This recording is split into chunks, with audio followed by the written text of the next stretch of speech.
Bonjour à tous, bienvenue. Nous sommes en direct du Salon de l'Immobilier à Lille pour cette nouvelle édition d'Immotissimo et nous allons parler pour cette première émission de l'évolution des besoins clients en termes d'investissement. Et pour en parler, je reçois Monsieur François Tison. Bonjour. Bonjour. Vous êtes directeur du Crédit Agricole Banque Privée Nord-de-France. Alors, Crédit Agricole Banque Privée, c'est quoi ? Alors, merci de m'accueillir sur ce salon de l'immobilier. Alors, Crédit Agricole Banque Privée, c'est quoi? C'est une entité dans Crédit Agricole Nord-de-France qui regroupe un certain nombre de métiers à destination de la gestion de patrimoine et du développement du patrimoine de nos clients.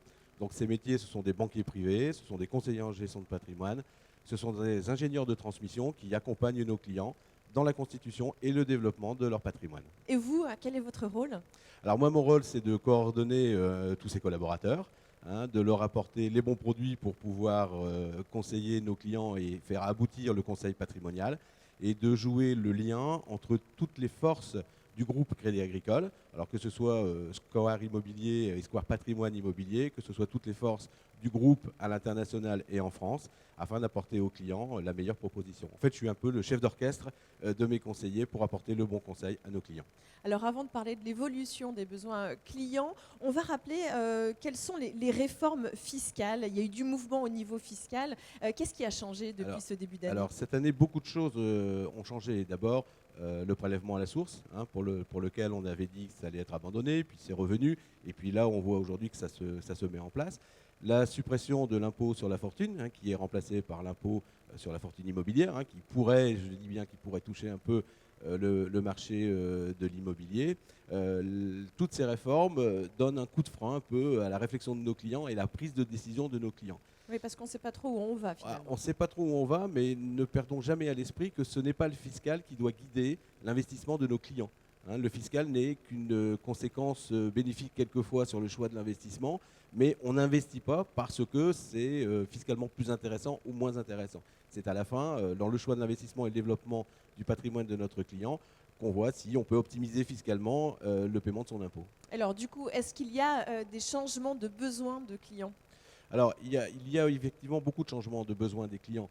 Le client attend de nous qu'on puisse répondre un peu à son profil. C'est-à-dire qu'un client patrimonial, il a au bas mot 3 profils, où il est très sécuritaire, où il aime prendre beaucoup de risques, où il aime déléguer la gestion de son patrimoine. Et donc nous, notre rôle de plus en plus, c'est de trouver, je vais dire, le bon service au bon moment. Le client qui est sécuritaire aura pour ambition de préserver au maximum son patrimoine sans une rentabilité forte, bien évidemment.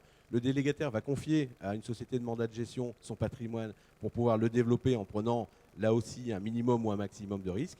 Et puis ensuite, le client qui est délégataire, qui prend ses choix lui-même, est peut-être aidé d'un service qui s'appelle le service de gestion conseiller, qui est un service qui apporte un conseil dans la décision de notre client. Donc ce qu'on pourrait dire, ce qui a beaucoup changé dans nos clients aujourd'hui, dans leurs besoins aujourd'hui, c'est qu'ils ont besoin un peu d'un chef d'orchestre, ce que je disais tout à l'heure, qui est leur conseiller, qui va chercher dans le groupe, et dans un groupe comme le nôtre, il y a beaucoup de solutions à trouver, la bonne personne qui va amener le bon conseil. C'est, je redis encore une fois, parce qu'on est sur le salon de l'immobilier, le cas avec Square Patrimoine Immobilier, Oui. par lequel on va vraiment chercher la bonne solution pour notre client. Le type d'investissement, c'est du neuf, c'est de l'ancien, c'est de la loi Malraux, c'est du Pinel éventuellement. Et voilà. Et on a un spécialiste qui vient à nos côtés. Je rappelle que Square Habitat Patrimoine aujourd'hui a environ 6-7 collaborateurs dédiés à la banque privée Crédit Agricole Nord-de-France. Nord-de-France. Nord-de-France. Uniquement. Nord-de-France, je rappelle bien, on n'est pas sur le territoire des Hauts-de-France, on est bien sur les territoires Nord-Pas-de-Calais.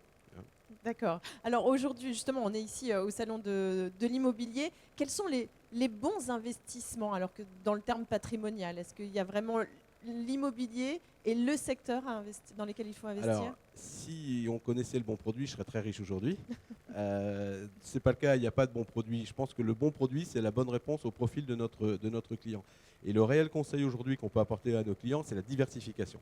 Il faut impérativement diversifier, donc il faut prendre un peu de risque aujourd'hui, mais il faut aussi diversifier la diversification.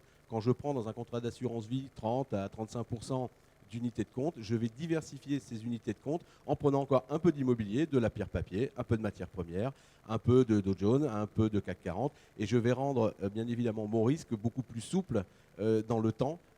Donc ce qui a vraiment changé, c'est le retour de nos clients à une réflexion sur, au vu de la faiblesse des taux de rendement aujourd'hui, je vais prendre un peu de risque pour doper la rentabilité et développer mon patrimoine. Est-ce que l'investissement dans l'immobilier reste quand quand même, malgré tout, pour les clients, leur favori. Oui, c'est l'investissement préféré des Français. C'est éventuellement d'abord des valeurs affectives, hein. On a acheté un premier appartement, puis un deuxième. On a conservé son habitation principale pour la louer, pour en faire une autre. Oui, l'immobilier reste le placement fétiche des Français avec l'assurance vie, hein. On est sur les deux gros placements aujourd'hui les plus appétants à nos clients. Parlons maintenant un petit peu de la constitution de la retraite. Comment ça se passe? Alors, la retraite, on l'a vu cette semaine, hein, puisque les manifestations commencent dans nos rues, beaucoup d'inquiétudes. Le régime qui est aujourd'hui tend à rendre les retraites de plus en plus fragiles et de plus en plus petites.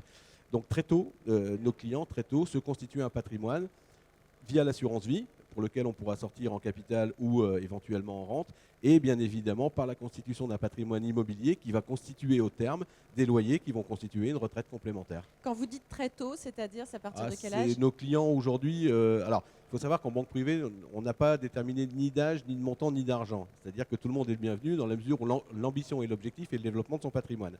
Et dès 40 ans, on commence à avoir des réflexions très fortes sur la retraite. 40-45 ans est l'âge où l'habitation principale se termine, le paiement de l'habitation principale se termine, et la réflexion du client est d'orienter ces fonds devenus disponibles mensuellement sur la capitalisation et la préparation de la retraite.